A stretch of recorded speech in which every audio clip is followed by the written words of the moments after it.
আপনি কি কখনো এমন কিছু দেখেছেন যা আপনার চোখকে বিশ্বাস করতে বাধ্য করেছে? পৃথিবীতে এমন অনেক ঘটনা ঘটেছে যেগুলোর বৈজ্ঞানিক ব্যাখ্যা নেই। যেমন রহস্যময় জাহাজের কথা ভাবুন, যা হঠাৎ করে অদৃশ্য হয়ে যায়। অথবা হারিয়ে যাওয়া শহর, যেখানে একসময় সভ্যতা ছিল কিন্তু আজ তার কোনো চিহ্ন নেই। ইভেন ভিন্নগ্রহীদের বার্তা, যা আমাদের কল্পনাকে ছাপিয়ে যায়। এই সব ঘটনাগুলো আমাদের মনে প্রশ্ন জাগায়, বাস্তবে কি সবকিছু এতটা স্বাভাবিক, নাকি কিছু লুকানো সত্য আমাদের চোখের সামনে রয়েছে? আজ আমরা এমন কিছু অবিশ্বাস্য ঘটনার কথা জানব যা বৈজ্ঞানীদেরও চমকে দিয়েছে।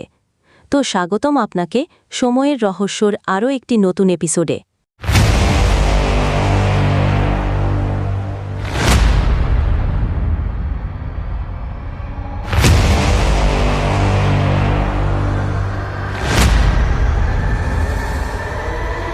দৃষ্টিগুলো আমাদের ভাবতে বাধ্য করে এবং আমাদের বিশ্বাসের ভিত্তিকে নড়বড়ে করে দেয়।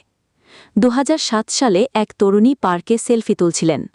ছবিটি দেখার পর পেছনে একটি অবয়ব দেখতে পান, অথচ আশেপাশে কেউ ছিল না।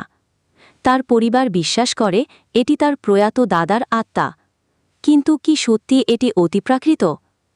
এক অফিসের সিসিটিভি ফুটেজে দেখা যায় একজন কর্মী রাত ২টার দিকে একা কাজ করছিলেন। হঠাৎ তিনি অনুভব করেন পেছনে কেউ আছে। ক্যামেরা ফুটেজ চেক করার পর তিনি হতবাক। একটি অদৃশ্য হাত তার কাঁধে স্পর্শ করেছিল। অফিসটি সম্পূর্ণ ফাঁকা ছিল। এখন প্রশ্ন হল, এটি কি সত্যি অতিপ্রাকৃত কিছু, নাকি আমাদের চোখের ধোঁকা? আমাদের চারপাশে কি সত্যি অজানা শক্তি কাজ করছে, নাকি সবকিছুই কাকতালীয়? এই রহস্যের উত্তর খুঁজতে আমাদের আরও গভীরে যেতে হবে।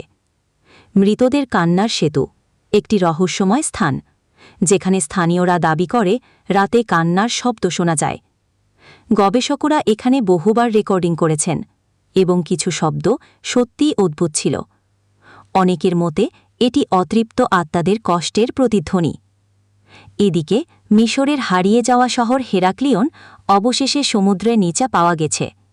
বিশাল মন্দির, সোনার মুদ্রা এবং মানুষের কঙ্কালও উদ্ধার হয়েছে।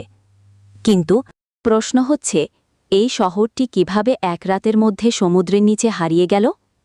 এবং ১৯০৭ সালে এক বিজ্ঞানী দাবি করেন তিনি মানুষের আত্মার ওজন পরিমাপ করেছেন।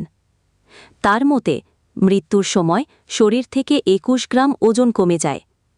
তাহলে কি এই ২১ গ্রাম সত্যি আত্মার ওজন? এই প্রশ্নগুলো আমাদের ভাবতে বাধ্য করে। মৃত্যুর পরের জীবন আসলে কেমন?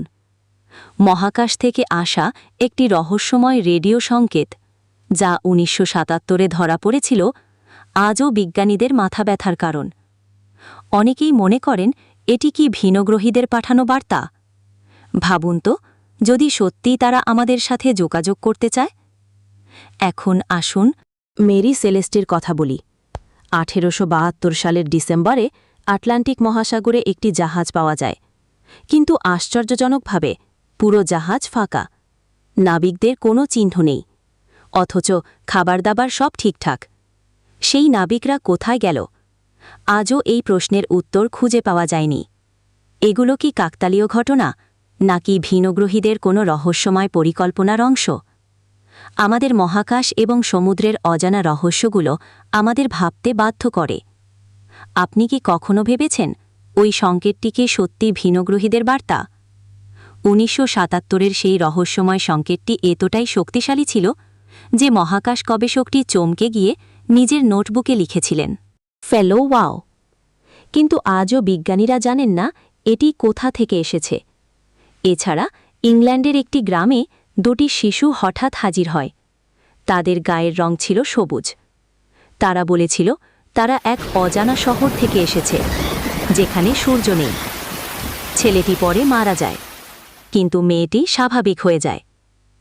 এগুলো কি সত্যি আমাদের বোঝার বাইরে কিছু ঘটনা? হয়তো কিছু আমাদের চোখকে ধোঁকা দেয়, কিছু হয়তো বিজ্ঞান ব্যাখ্যা করতে পারেনি। আপনার মতামত কি? কোনো ঘটনা আপনাকে সবচেয়ে বেশি অবাক করেছে?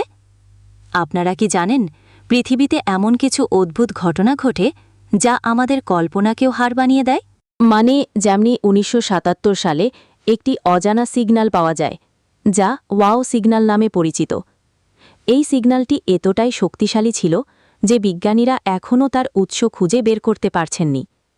আবার ১৯৮০ সালে একটি রহস্যময় আলো আকাশে দেখা যায়, যা আজও বিজ্ঞানীদের মাথা ব্যথার কারণ। এমনকি কিছু মানুষ দাবি করেন যে তারা ভূতের সঙ্গে যোগাযোগ করেছেন। এই সব ঘটনার পেছনে কি সত্যিই কোনো বিজ্ঞান আছে, নাকি এগুলো শুধুই কল্পনা? আমাদের চ্যানেলে এই রহস্যময় ঘটনার বিশদ জানার জন্য সাবস্ক্রাইব করুন এবং বন্ধুদের সঙ্গে শেয়ার করতে ভুলবেন না।